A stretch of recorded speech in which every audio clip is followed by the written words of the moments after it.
Hello, and welcome to the Revolut Insider Podcast, where we take a look at all things Revolut, one episode at a time. I'm here in this special edition of this fireside chat with Global Head of Product, Paulo Pereira. So if the product owners spend their day driving the product, going to the details, understanding the pain points, etc., they are the ones better suited to make decisions. So they have the full context. So we empower them, we give full ownership for them to drive the product the way they want and think it's the best for the company. We're here to talk about what it's like to be a product owner at Revolut, because it's almost like being a CEO of your own product, of your own feature, with the level of responsibility, the level of ownership that you really give to product owners here. So, Paulo, I want to ask you, what's the difference between being a product owner at Revolut and a product manager at a typical tech company, but in one sentence? Product managers, they deliver features, while product owners at Revolut, they own the business end to end. I think I might need a little bit more than one sentence. So can you elaborate on that, please? Yeah. So it's quite simple, actually. So we treat every product team as a mini company. So we give full resources to those teams.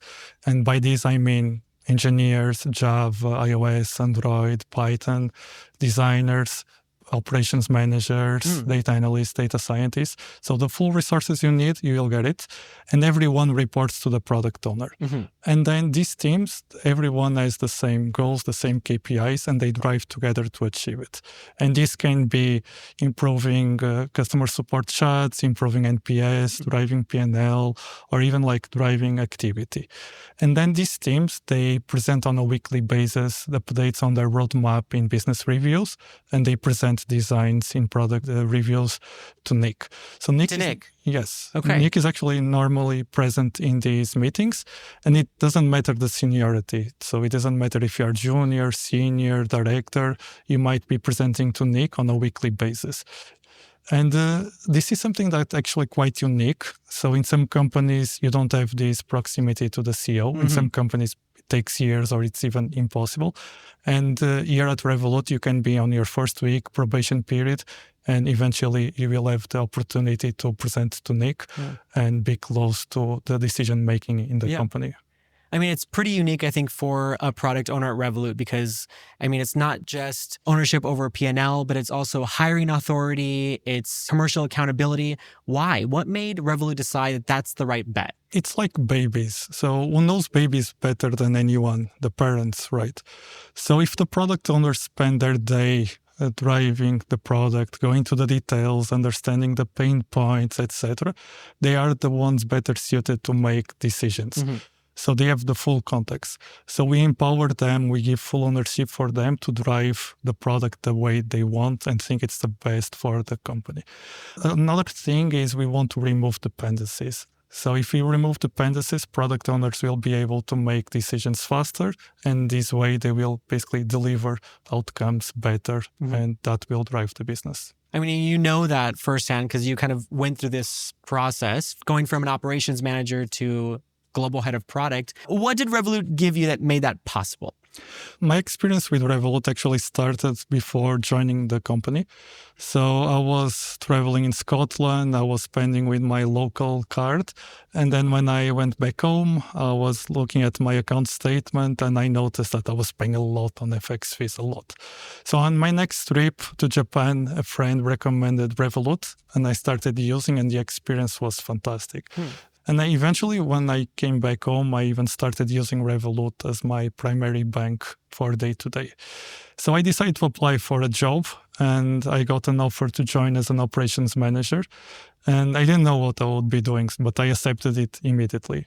And then on my first day, my line manager told me, welcome to Revolut. In 3 weeks, you are going to India alone, and you are going to launch the 3 fin-crime outsourcing operations that we want to have there. No pressure. 3 weeks in. Okay. And you are going alone? Like, yeah, but I've never worked in fin-crime or outsourcing. I'm like, don't worry, you'll figure it out. I'm like, okay. So I went there, and I still remember the vendors asking me, oh, so when did you join Revolut? I'm like, yeah, 3 weeks ago. And eventually we managed to launch the operations, and that was critical. At the time, we had a huge backlog on fin crime services, and we managed to get it down. But then when I came back to London, I told my manager, look, this was a great experience, but I want to be close to product.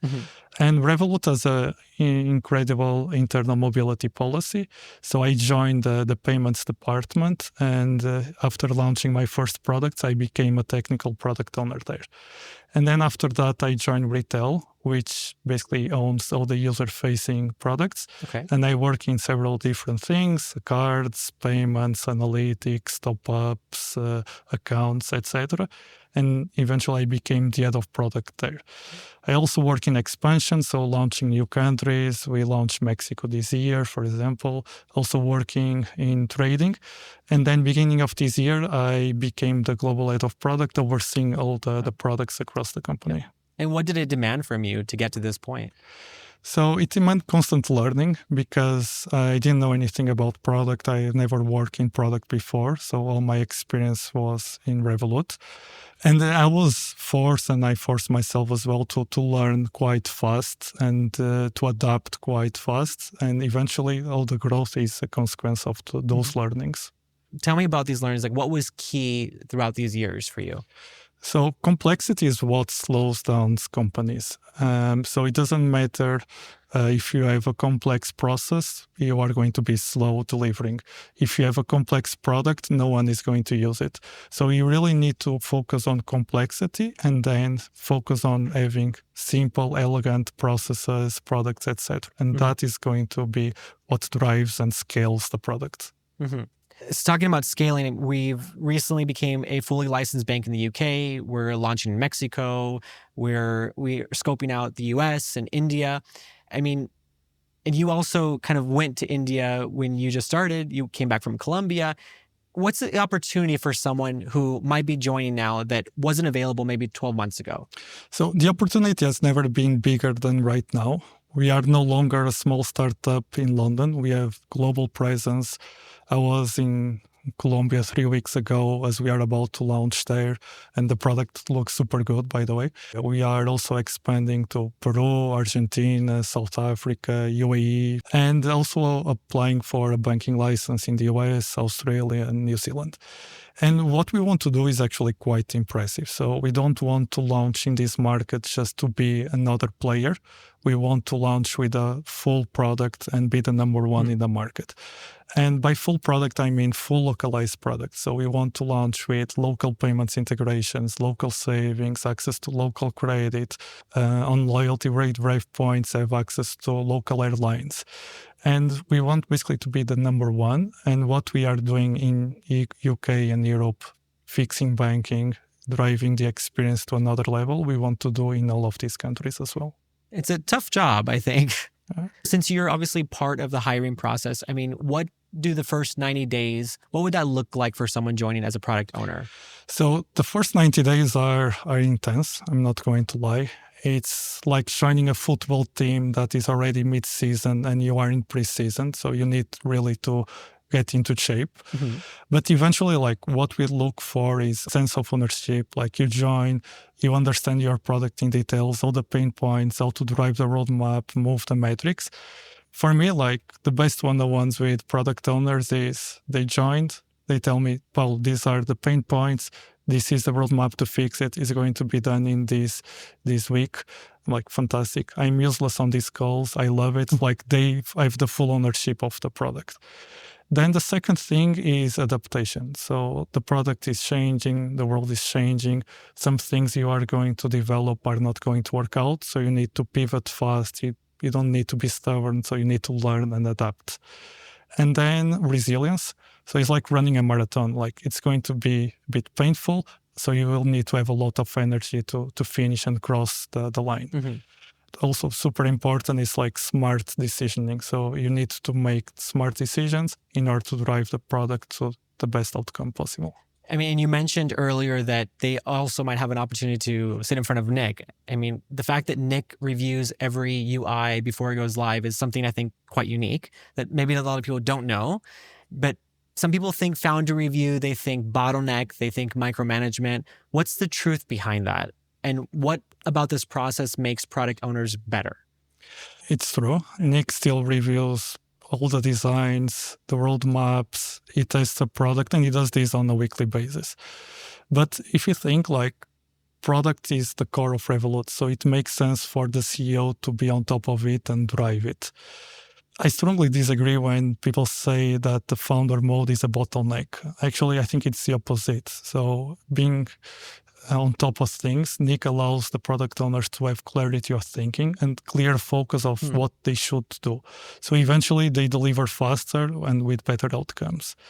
And Nick's mindset is quite simple to understand. So Revolut started with a very simple and elegant product. When we started, like it was a simple card that you could tap anywhere in the world and you didn't need to worry about FX fees. Looks very simple, right? But if you think like all the complexities behind the scenes. So what Nick did at the time was, okay, I'm going to translate something that is super complex. I'm going to hide it from the users. The product is going to be very simple.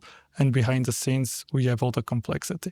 And this is the mindset that we also have in the company right now when we try to push down to all the product owners. I mean, things have changed a lot since we first launched. And I think that now, obviously, we can't ignore the impact of AI in the product world. We're opening new like AI focused roles in fraud and automation, customer experience.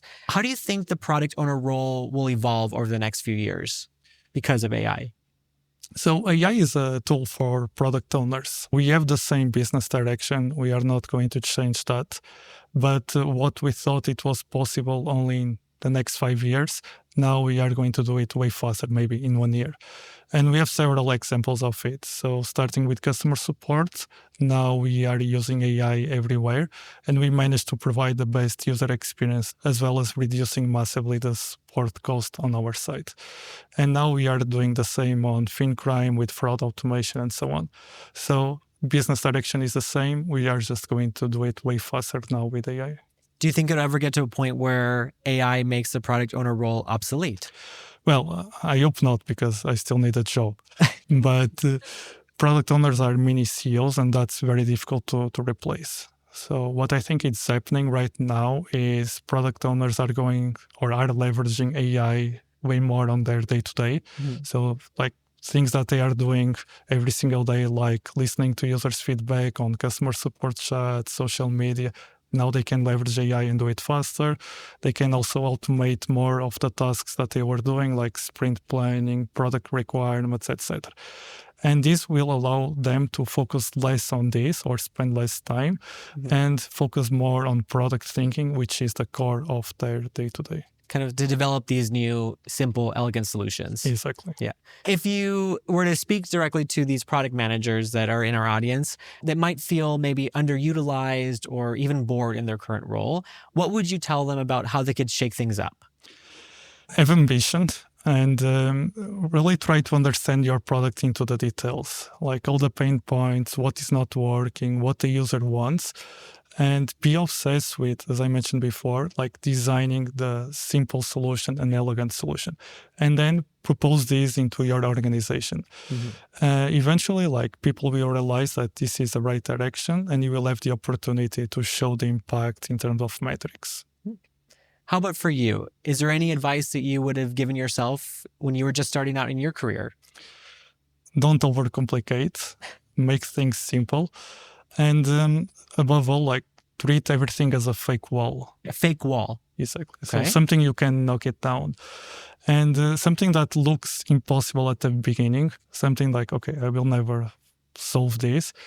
Push for it, go super hard, go into the details, and then eventually you'll be able to find a solution and you'll be super happy with the final outcome. Yeah. It's interesting, this concept of the fake wall, because I think sometimes we think there's a wall, or sometimes like we create it ourselves. Exactly. Yeah. So it's interesting about the idea that it is a fake wall that we can just kind of push it down and overcome it. Yeah. Well, at this point, I want to open it up to any audience members who might have a question for Paulo. Yes, I'll take your question here. Okay. So, So, sorry, the difference between a product owner and a strategy and operations manager within the team. so I mean, as I mentioned, I started as an operations manager, and a lot of the product owners that we have in the company start as an operations manager. This is a more like generic role and something that basically at the end of the day, you are responsible for solving problems. So you can drive and push for the quality of the product, or you can just be simply like interviewing users, gather feedback, and etc. So product or operations managers are the support of the product owners. And since they are so deep into the details, eventually some of them then turn into product owners. Great question. Yeah. How does Revolut approach failures? I mean, we are going to have failures. So the way we operate is you need to iterate super fast. So every time that you launch a product, you need to monitor, you need to see the impact. If it doesn't work, you need to understand why. And once you understand why, you need to come up with a different solution. And then you keep doing this until you start moving the metrics and have the business outcome achieved. And what if you hear a no from Nick on one of these meetings? So if you hear a no from Nick, and if you really believe in what you are saying, you need to challenge that. And normally, like we actually push for that kind of friction in a good way. That you have your opinion, I have my opinion. So now let's decide. And then at the end of the day, you need to be super rational. Once that is clear, you will have your solution defined, and you can push for it. So, about founders, do we value founders? How do you encourage them to innovate? So we have a lot of product owners that were also founders before. And here at the company, we have a new bets department that basically the goal is to listen to product owners who have ideas, and they can go there and pitch their own ideas. If the idea is successful, then they will have a dedicated team. So they will have engineers, operations managers, whatever they need. And they have a period of like 1-2 years to prove that the idea works. So we as a company, we really push for new bets coming from either ex-founders or people that are just joining. And we have a new role, a fairly new role called entrepreneur in residence as well. They're kind of driving these products forward. Correct. Yeah. Yes. Interesting. Yeah. How do you bring product owners together to work together in one common product? So what we do is we do quarterly planning. So every quarter we kind of plan the next one. And then there is like what we call a public presentation where you need to present your roadmap. So this allows for everyone in the company to have visibility of what's going on. So you have like full accountability, etc. And then what we do is you are responsible for designing your product. And then if you have dependencies, we put everyone in the same room and you work together to basically incorporate those ideas. How do you balance the high quality with the speed to bring things to market in new expansion territories? So what we are doing is we now try to treat every product as a platform. So let's take the example of credit or the example of onboarding. And every time that we have a new market, what we do is we go to the platform and we activate that product for that market. And then we identify like what needs to be different. And what needs to be different, we kind of localize for that market. But in short, we are trying to have a platform to have the minimal deviations. Good question. What's the next big revolution that you see in fintech? That one I need to think a bit more. Look, eventually fintech is converging to have less players, but with more product offering. So everything that you can think of like a financial product is eventually the direction that we want to go. So we want to have one single app that you can use to do everything related with finance. And I think that's the next big thing that probably Revolut is the best one place to do it. Kind of this idea of banking and beyond. So like, what is that beyond? What does that look like? Exactly. Yep. How do you balance risk management within the global strategy? So what we really focus is like what the user needs. So if we launch in Brazil, the user needs Pix. If we launch in Poland, the users need Blick. And at the end of the day, like that's what we care. Like what are the local needs? And then risk compliance is just a way to achieve that. So if we want to launch Pix, we of course need to be compliant. We need to consider risk and we need to have the tools in order to adapt and be able to launch that. And one thing that actually is very important is we have a big focus on being local, But at the end of the day, what we want is the concept of local. So imagine you have pigs in Brazil, but why can't me living in the UK have also access to pigs? So whenever I go to Brazil on holidays, whatever, I can use pigs. And that's actually one of the big things that we want to do. So bring all of these local features at a global scale that everyone can use eventually. Do you think the AI will replace completely a few roles? So I don't think it's going to replace fully. It's just going to be a natural evolution that we had in the past with industrial revolution and etc. So what you do is going to change because now you are going to have a tool that is going to change the nature of your job. And some roles that were behaving in a certain way, then they need to adapt to AI. How do we decide which new markets we want to enter? So we have an entire process for that. So we have a team dedicated at looking at the new markets. And we have a scorecard. So we look at demographics, like big population. We also look at competition. We look at local regulation and etc. Then basically we have a scorecard. The ones scoring high, we basically prioritize. Then the process after this is to hire a local team. So local CEO, local risk officer, compliance, operations, etc. And then we start scoping the product with the product teams. And then we have 3-4 quarters in order to develop the product and getting the license at the same time. And then these things normally actually run in parallel. So you try to get a license, you develop the product, and then they converge ideally at the same time. Once you are ready, you start testing the product, and then you scale into the market. I'm oversimplifying, but overall, this is the approach. Would you say that this is like the standard across the industry, or do you think it's true that it's a lot faster here? I don't think it's the standard because there is no standard in the industry. Like we are creating the standard here. How do you balance commercial impact with user experience? We truly believe like the best user experience is going to have the best outcome for the company. So we are super obsessed with the user experience. Like sometimes we go to a level of detail that can be a bit insane. What are the priority markets and what are the reasons behind them? So I mentioned like I went to Colombia, so that's one of the markets that is coming. India is also coming. And then US with the banking license, Australia and New Zealand as well. And then after this, Argentina, Peru, South Africa, UAE will follow. How do you decide what to build yourself or what to buy from another vendor? That's actually a good question. So at the beginning, Revolut didn't have like the scale we have right now. So we were using vendors way more because things were already built. It was way easier to integrate with them and we didn't have the knowledge. So we used actually a lot of vendors before. Now we are moving, or we have moved more to like try to build everything in-house, and you only use a vendor like whenever you don't have the knowledge or it's too expensive to build in-house. So we are shifting more to build in-house. And one of the examples is like our people product. That is something that started in-house because there was nothing in the market to meet our needs. And eventually it scaled, and now we are selling to other companies as well. And this is just one example of like products that we build more for internal usage that now we are opening the doors. Any learnings from localization in particular markets? So we started betting heavily on localization like 2 years ago, starting with Europe. And all the markets that we've decided to localize, they are the ones growing the fastest. And one of the things we learn is we take the example of payments. We have our peer-to-peer proposition, but some of the markets, people are just used to pay with the local payment methods. Like in Spain, you have Bizum, Portugal, Multibank, Blick in Poland, and etc.